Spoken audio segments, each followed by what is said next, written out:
If I didn't have the Tank Louis in my collection, I would be actively trying to get it. If I didn't have the Panthère, I would be actively trying to get it. So I think there's definitely space for both of them in my collection.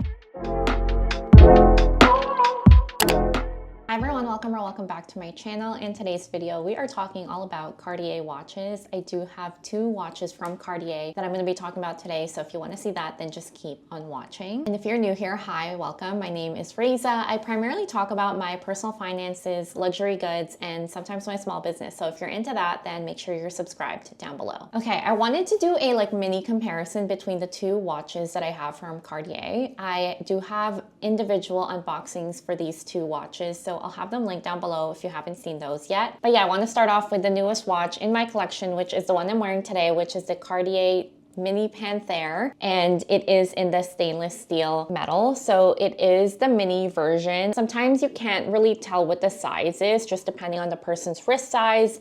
And really the differences between the different sizes is very minimal, that if you haven't tried them on in person, you can't really tell. So I bought this watch for my birthday 2 months ago. I did buy it pre-Cartier price increase. I bought this for, I think the total inclusive of taxes in Canadian dollars is $5,600. It was about $4,900 without taxes, and now the prices have increased. So I'm really glad that I ended up buying this when I did. I don't know how often they do price increases, but the other watch that I have, which is the one we'll talk about after, the Cartier Tank Louis, they also did a price increase and I bought this just before that. I would say that if you are deciding on a watch, try to do it before they do the increases, obviously, because you're going to be saving a lot of money. I think if I bought this post price increase, I would have paid like 15% more.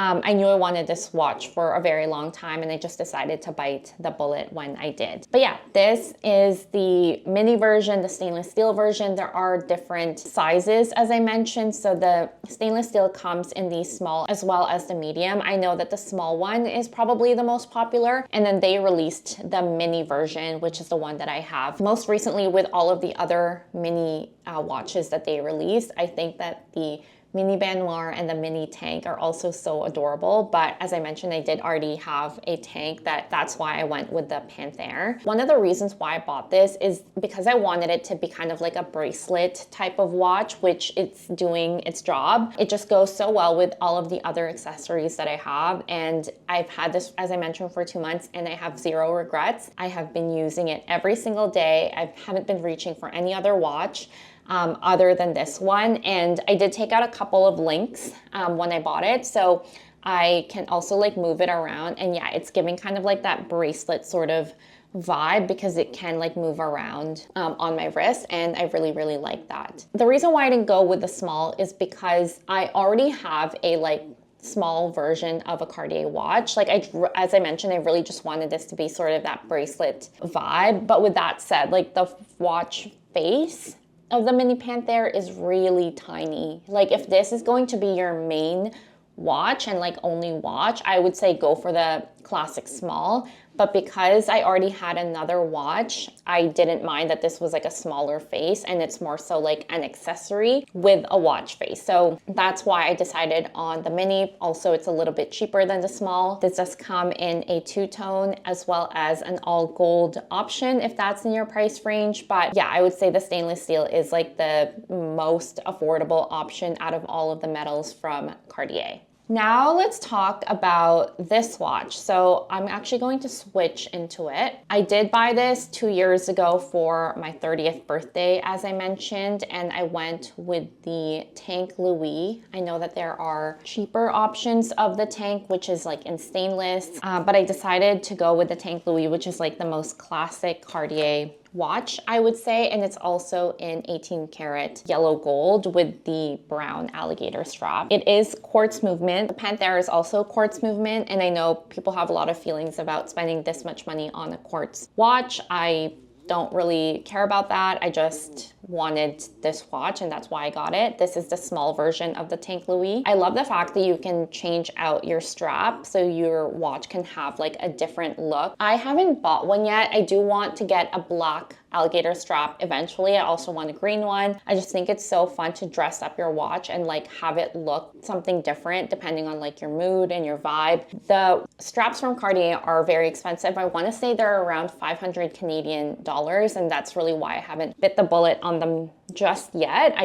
I don't know, it's just a lot of money for a leather strap, but I'm sure you can buy other straps from other retailers. It's just not Cartier. But yeah, this is what the Tank Louis looks like on me. As you can see, the face is much bigger. It is this like rectangular shape, and it does have the sapphire cabochon on there as well.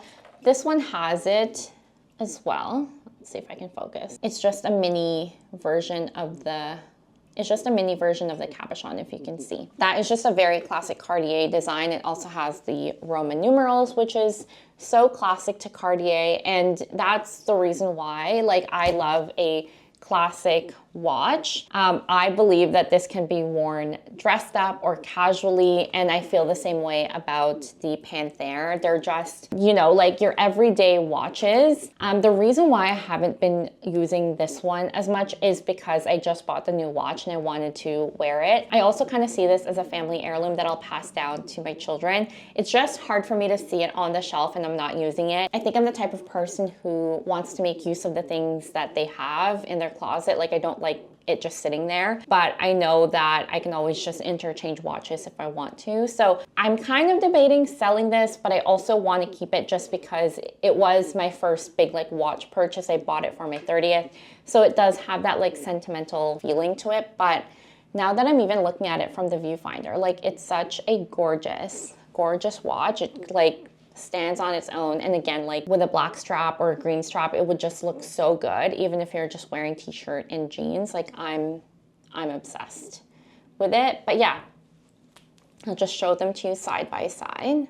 So that is the size difference between the mini Panthère and the small Cartier Tank Louis. And then I'll show you the back. It's hard to see, and that's what the back looks like. If you were to like ask me which one my favorite one is, I wouldn't be able to decide. If I didn't have the Tank Louis in my collection, I would be actively trying to get it. If I didn't have the Panthère, I would be actively trying to get it. So I think there's definitely space for both of them in my collection. I just need to be okay with the fact that I would be using one and not the other, and that's totally okay. And like, maybe down the line, I can pass this down to my children. But yeah, I just wanted to do a very quick comparison between the two. Let me know if you guys are thinking about buying a Cartier watch, which one you're thinking about. And if you have any questions, leave them in the comments down below, and I'll see you in my next one. Bye guys.